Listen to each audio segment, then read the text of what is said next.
toutes les dispositions ont été prises pour que cette présidentielle se passe dans de très bonnes conditions à Paris. Merci beaucoup, cher Sela. On est tenté de répondre par l'affirmative qu'effectivement, à quelques jours du scrutin, on peut dire que tout est fin prêt au niveau de l'organisation matérielle de cette élection en tout cas. Les cartes sont en train d'être distribuées, les week-ends y compris en semaine sur Paris. On continue là, au moment où on parle, il y a des usagers qui sont en train de retirer leurs cartes. Ensuite, au niveau du matériel électoral, nous avons depuis presque 2 semaines reçu intégralement le matériel électoral. Au niveau de la réservation des salles abritant les élections, elles sont réservées depuis presque 2 mois. Donc il y a un changement, ça ne sera pas montré si je comprends. Cette fois-ci pour Paris, c'est au Doc Pullman, au 50 avenue Wilson, exactement. Donc là où on avait organisé les élections présidentielles de 2012. Donc pour le matériel électoral aussi au niveau des provinces, nous travaillons avec les mairies et les préfectures de province. On a tout bouclé. Donc les équipes ont été aussi mises en place. Elles ont été informées et formées. Donc dès samedi, il y aura un déploiement en province pour que les administrateurs du scrutin rejoignent leur poste d'affectation. Donc voilà, nous pouvons dire que sur le plan vraiment matériel, tout est fait prêt, mais je continue quand même d'inviter nos compatriotes de venir retirer leur carte d'électeur parce qu'il y en a encore, il y a encore des cartes d'électeurs. Je leur demande de venir vraiment. Bon, aujourd'hui, cher, depuis presque le début de la distribution, nous avons fait plus de 50 déplacements en province. Nous avons parcouru plus de 35 villes et nous avions plus de 20 000 cartes. Aujourd'hui, il nous reste un peu moins de 10 000 cartes. Nous sommes à un taux de distribution de plus de 85%. Je pense que d'ici, parce que nous allons redistribuer les cartes jusqu'au jour du scrutin, et nous pensons vraiment que nous avons encore une marge de 10 points à prendre d'ici les élections pour, en tout cas, atteindre un taux de remise de cartes assez important. Le jour du scrutin, si je n'ai pas ma carte, il y aura un endroit où je pourrais aller la chercher. Exactement, les gens peuvent le faire. Donc je voudrais juste apporter une précision. C'est vrai que le jour du scrutin, spécifiquement pour la diaspora, les cartes sont distribuées. Pourquoi? Parce qu'on pense que nos compatriotes ne peuvent pas tous avoir le temps de se déplacer parce que parfois c'est loin. La couverture de nos juridictions peuvent atteindre beaucoup de kilomètres. Donc c'est pour cela d'ailleurs, ce qui fait après les élections législatives donc de 2017, nous avions revu un peu la carte électorale de Paris. Parce que nous avions des compatriotes qui parcouraient plus de 6 heures de route pour venir voter à Paris, avec les difficultés de la périphérique parisienne, des difficultés de parking, des difficultés même dans le lieu de vote. Parce que si on n'avait pas supprimé certains lieux de vote à Paris, on allait passer aujourd'hui à 75 bureaux de vote. Et aujourd'hui, nous sommes à 55. Donc vous voyez cette foule, c'est presque 2 fois Bercy, donc c'est énormément de monde à gérer, ce qui fait que nous avons essayé de mettre en place des lieux de vote pour diminuer le temps de parcours, pour faciliter le vote à nos compatriotes. Oui, c'est pour ça que nous avons créé Mantes-la-Jolie pour les Yvelines, tout le département des Yvelines, créé pour tout le département de l'Oise, ensuite Mulhouse pour le sud-est de la France, Orléans pour toute la région centre de France, Nantes pour la Bretagne et les Pays de Loire. Donc ceci se rajoute aux 5 lieux de vote qui étaient déjà existants, à savoir Le Havre, Paris, Lille, Toulouse et Strasbourg. Donc ce qui fait qu'on a quand même une couverture de la juridiction où les temps de parcours sont limités à peu près à 2 heures de temps, sauf peut-être Avignon. Le cas d'Avignon est assez spécifique, parce qu'Avignon est tout proche de Marseille, mais vote sur Paris. Mais c'est un cas que nous connaissons et que nous allons résoudre, en tout cas dans les périodes à venir. L'opposition manifeste souvent tous les vendredis devant le consulat, parce que, dit-elle, beaucoup de Sénégalais ont du mal à avoir leur carte d'électeur. Comment vous expliquez cela? Ceci m'étonne beaucoup, cher, parce qu'avant la mise en place de la commission, les cartes d'électeurs étaient distribuées. Donc, dès l'ouverture des consulats, elles sont distribuées et les gens viennent prendre leurs cartes. Ensuite, dès l'ouverture de la commission, nous avons mis en place des commissions itinérantes. Comme je l'ai dit tout à l'heure, nous nous sommes déplacés dans 35 villes ici en France. Donc il est très rare d'avoir une ville aujourd'hui en France où nous avons des compatriotes, une centaine, où nous ne sommes pas rendus.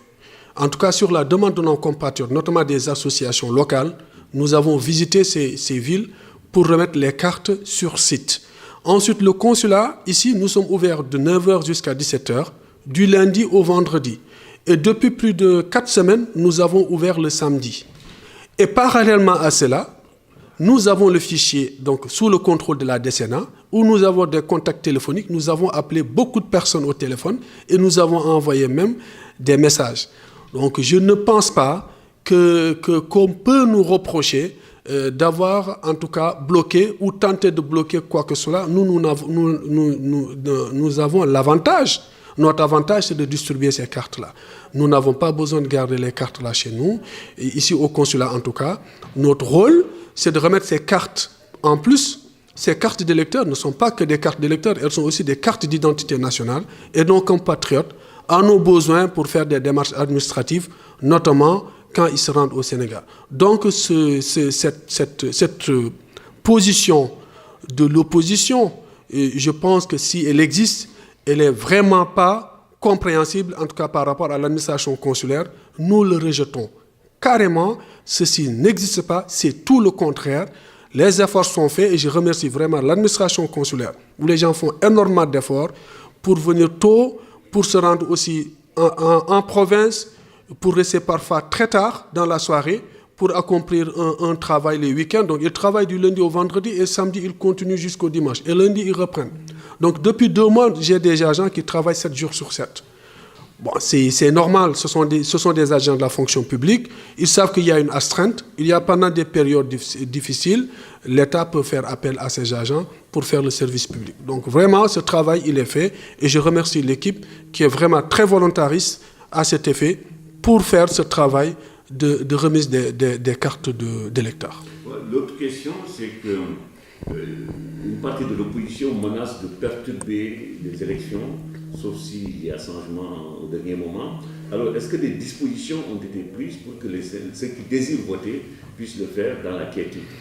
Oui, je suis désolé que l'opposition aille jusqu'à ce niveau de comportement dans le processus électoral. Et ceci ne se justifie pas. Ils sont impliqués conformément au code électoral. Toutes leurs prérogatives ont été respectées. Ils ont été informés quand il s'agit de les informer. Ils ont été convoqués pour faire partie de la commission administrative quand il fallait le faire. Et tout est mis en place pour que tout soit transparent, même très transparent. Et je ne comprends pas cette attitude, si elle existe. Moi, je ne suis pas au courant, je lis ça que dans la presse. Je n'ai aucun document qui me dit que c'est ce comportement. Et si je pense que au-delà maintenant de l'enjeu des élections, je pense qu'il faut quand même que les gens se ressaisissent un peu et de savoir que c'est le Sénégal. Le Sénégal ne va pas s'arrêter en 2019. Le Sénégal, c'est après 2019, c'est après 2024 et au-delà. Et je pense qu'aujourd'hui, je vis à l'étranger, je suis dans la communauté internationale. Notre pays a une bonne, en tout cas, est bien vu sur le plan international, du point de vue de notre démocratie, de la consolidation de notre démocratie, mais aussi tout simplement du quotidien de notre pays. On est jalousé même par rapport à certains pays. Je pense qu'il n'y a pas lieu de jeter la pierre dans cette situation. Il y a lieu, quand on ne comprend pas, de s'interroger et d'aller chercher l'information. Et je pense que ces élections passeront le plus normalement possible. Et le lundi matin, les Sénégalais iront travailler et on connaîtra le verdict du scrutin. De toute façon, concrètement, vous avez pris des mesures? Bien sûr, nous avons pris des mesures. Ça, ce sont des mesures administratives. Donc les mesures, c'est quoi? Les mesures, c'est de sécuriser le vote. Effectivement, ça se fait. Depuis d'ailleurs la distribution jusqu'au mois où je vous parle, il y a des mesures qui ont été prises pour vraiment la bonne gestion administrative de ce vote dans l'intérêt de tout le monde, y compris donc des partis politiques qui sont donc les principaux compétiteurs. Donc c'est dans leur intérêt que cette question-là, elle est prise très au sérieux dans l'organisation de ces élections.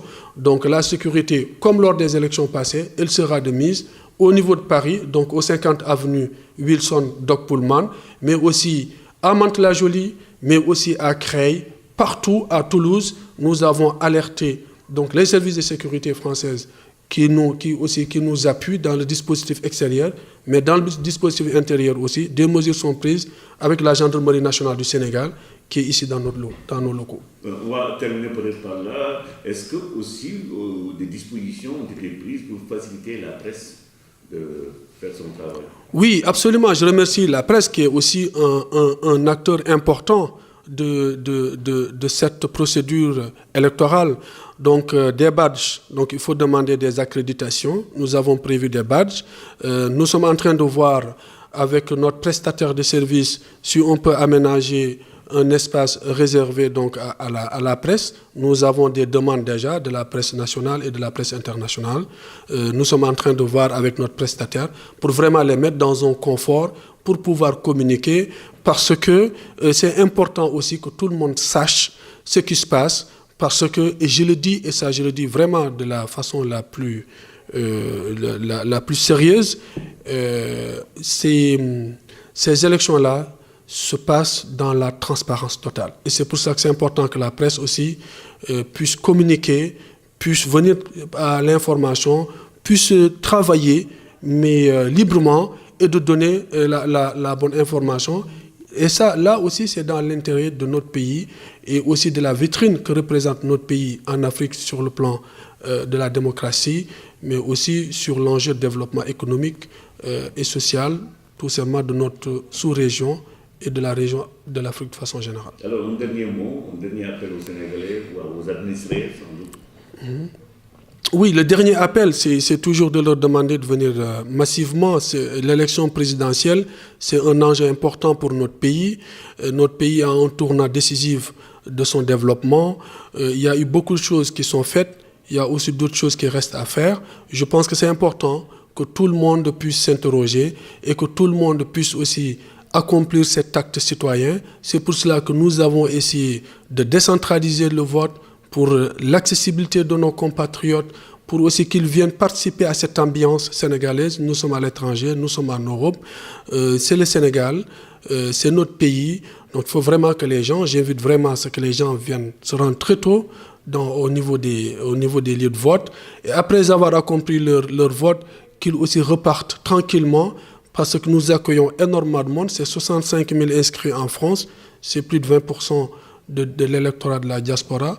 Donc c'est un électorat important. Je compte vraiment sur leur engagement citoyen de venir rehausser de leur participation à ce vote et de rentrer tranquillement chez eux, suivre les informations de ce qui va sortir de l'acte qu'ils ont posé dans la journée. Alors les horaires exactement, ça commence à... Les horaires, c'est de 8h à 18h, et avec des possibilités de prorogation, si toutefois il y a encore du monde qui attend. Donc nous pensons en tout cas de la façon dont nous avons suivi l'organisation, donc la préparation à cette élection, je pense que nous allons démarrer très tôt à 8h.